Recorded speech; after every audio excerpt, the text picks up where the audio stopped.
எனது ஆத்மாவின் ஆத்மாக்களே, நான் உங்கள் பிரபஞ்ச தேவி தாரணி.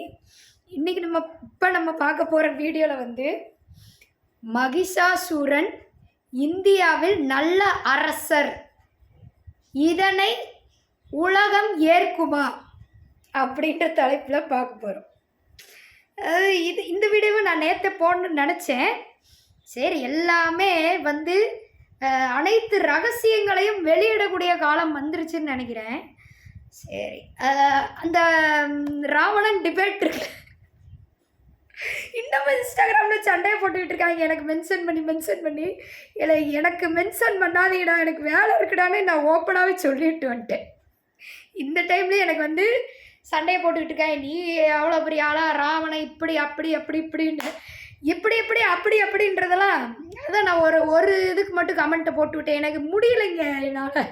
சரியா, அங்கே எத்தனையோ பேர் கமெண்ட் போடுறாங்க, அதெல்லாம் விட்டுவிட்டு ஏன் கமெண்ட்டு எல்லா பேரும் கிளம்பி ஈசப்புத்துலேருந்து அது மாதிரி கிளம்பி வர்றாங்க. சரி பரவாயில்ல, நாங்கள் எதாக இருந்தாலும் சமாளிப்போம். சரிங்களா, அப்படி கமெண்ட்டு போட்டுக்கிட்டே இருந்தேங்களா. அப்போ நான் மறுபடியும் மென்ஷன் வந்துச்சா, இப்போ நான் சொன்னேன் எனக்கு வந்து டைம் இல்லைங்க, நீங்கள் நேரடியாக டிபேட்டுக்கு வாங்க, அங்கே வச்சு உங்கள் புராணங்களை வச்சு நம்ம பேசுவோம் அப்படின்னு சொல்லிட்டு முடிச்சு விட்டு வந்துட்டேன். இப்போ தான் எனக்கு ஒரு ஐடியா தோணுச்சு. அங்கேயே நான் டைரெக்டாகவே சொல்லிட்டேன். நான் வீடியோவே யூடியூப்பில் போட்டேன், இந்த பாடலுக்கு எதிர்த்து கருத்து தெரிவித்தேன். எல்லா பேரும் என் வீடியோ சப்ஸ்கிரைப் பண்ணிட்டு, அங்கே ஒரு விளம்பரம், என் வீடியோ சப்ஸ்கிரைப் பண்ணிவிட்டு எல்லா பேரும் பார்த்து ரசிங்க அப்படின்னு சொல்லி கமெண்ட்ஸில் போட்டு விட்டு வந்துட்டேன். பார்க்குறவங்க பார்க்கட்டும். இப்போ இதை வச்சு நான் வந்து ஒரு கருத்து வெளியிட போகிறேன் உலகம் முழுவதும். என்ன அப்படின்னா, இப்போ நீங்கள் ஸ்ரீலங்கா கண்ட்ரி பீப்புள் வந்து, இலங்கை நாட்டு மக்கள் என்ன பண்ணுறீங்க அப்படின்னா, ராவணன் நல்லவன், தமிழ்நாட்டிலே பாதி பேர் சொல்லிட்டு தான் இருக்கிறீங்க, அது வேறு விஷயம். அந்த கருத்தை ராவணன் நல்லவன், ராமர் தான் கெட்டவர் அப்படின்றது மாதிரி ஒரு கருத்தை வந்து வெளியிட்டு பலகாலமாகவே டிபேட்டு போய்கிட்டு இருக்குது. டீ கடை பெஞ்சில் பேசுகிற மாதிரி பேசிகிட்டு இருப்பீங்க. இப்போ நான் வந்து ஒரு புதிதாக ஒரு கருத்து வெளியிடுறேன். இந்த கருத்து வந்து எனக்கு மட்டுமே சொந்தமானது. ஏன்னா நான் வந்து ஒரு இந்திய குடிமகன். இப்போ நீங்கள் எப்படி ஸ்ரீலங்கா குடிமகள் அப்படின்னு சொல்லிட்டு ராவணன் நல்லவன் தாங்க, நீங்கள் தான் புராணத்தில் தப்பாக எழுதி வச்சிட்டீங்க அப்படின்னு சொல்லி கண்ணீர் கடிதம் விட்டு ஒரு கருத்து வெளியிடுறீங்களா, பாட்டா வேற போட்டுவிட்டு வெளியிட்டுட்டே இருக்கிறீங்க. என்ன ட்ரை பண்ணாலும் ராவணனை நல்லவன் ஆக்க முடியாது. அது மாதிரி இப்போ நாங்கள் ஒரு கருத்து வெளியிடுறோம் இந்தியா குடிமகன் சார்பாக. என்ன தெரியுமா, மகிஷாசூரன் வந்து எங்கள் இந்திய நாட்டில் வாழ்ந்த ஒரு அரசர். தெரியுமா? எத்தனை பேருக்கு தெரியும்? சரிங்களா, அவர் வந்து எங்கன்னா அந்த பேரே வந்து எப்படி அந்த ஊருக்கு அவர் பேரில் இன்னமும் இருக்குது. மைசூரில், கர்நாடக மாநிலம் மைசூரில் வந்து மகிஷாசூர் அப்படின்னு பேரை வச்சுருந்தாங்க. அவர் பேரில் தான் அந்த ஊரே வந்து செயல்படுது இன்னைக்கு வரைக்கும். அந்த வரலாறு வந்து அழிக்க முடியாது தானே. ஸோ அவர் வாழ்ந்தவர், ராவணன் எப்படி அங்கே வாழ்ந்தவர், நல்லவர், வல்லவர், நாளும் தெரிஞ்சவர்னு சொல்லி சொல்கிறீங்களே, அது மாதிரி இப்போ நாங்கள் என்ன சொல்கிறோன்னா, மகிஷாசுரன் வந்து எங்கள் இந்தியாவில் கர்நாடக தேசத்தில் நல்லபடியாக வாழ்ந்துகிட்டு இருந்த ஒரு மனிதருங்க, நல்லபடியாக ஆட்சி செய்த ஒரு அரசனுங்க, பல பெண்களை கடத்தி பாலியல் பலாத்காரம் செய்த ஒரு அரசர் மகிஷாசூரன். ஒரு நல்ல கலாச்சாரத்தை இந்தியாவில் பிறப்பித்த ஒரு நல்ல அரசர். சரிங்களா,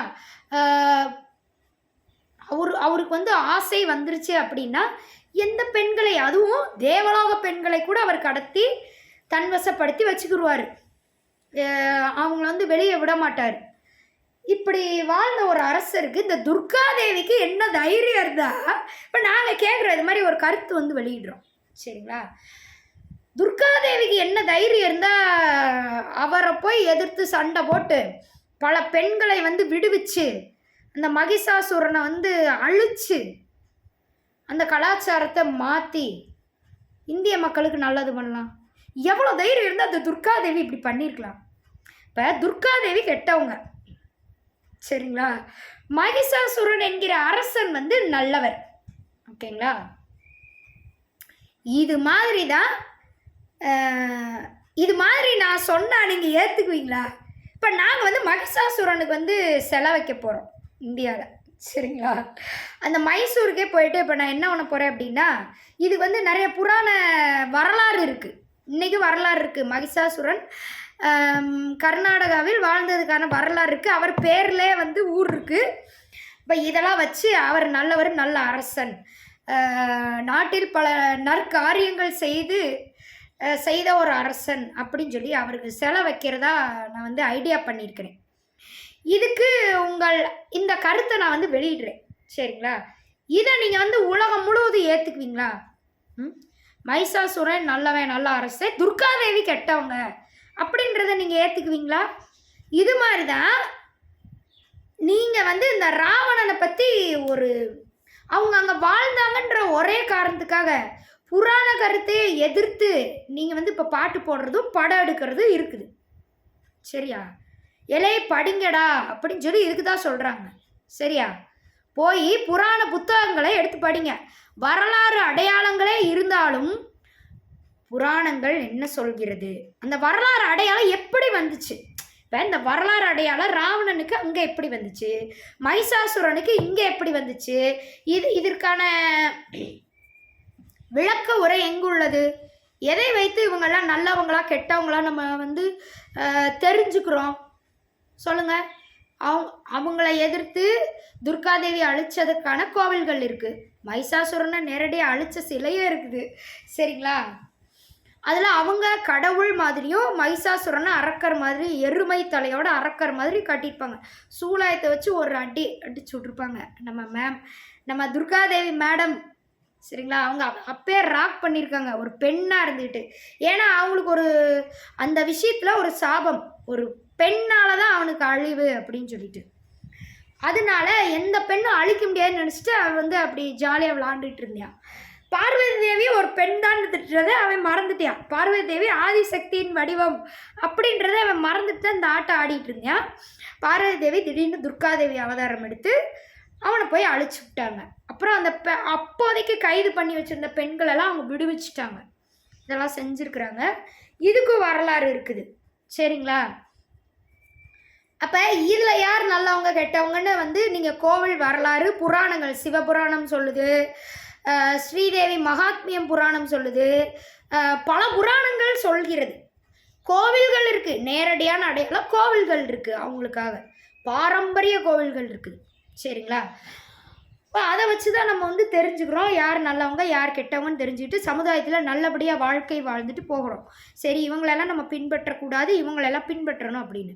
இப்போ நீங்கள் வந்து எந்த அடிப்படையில் இப்போ ராவணன் நல்லவன் அப்படின்னு சொல்லிட்டு அந்த கருத்துக்கு உருவேற்றி சமுதாயத்தில் பரப்பி கொண்டு இருக்கிறீர்கள் என்று எனக்கு பதில் சொல்லுங்கள் என்று கூறி விடை பெறுகிறேன். நன்றி, வணக்கம். மோடிஜி மாதிரி சொல்லணும் போல, ஹாய் ஃப்ரெண்ட்ஸ் அந்த மாதிரி. நன்றி, வணக்கம், அன்பே சிவம்.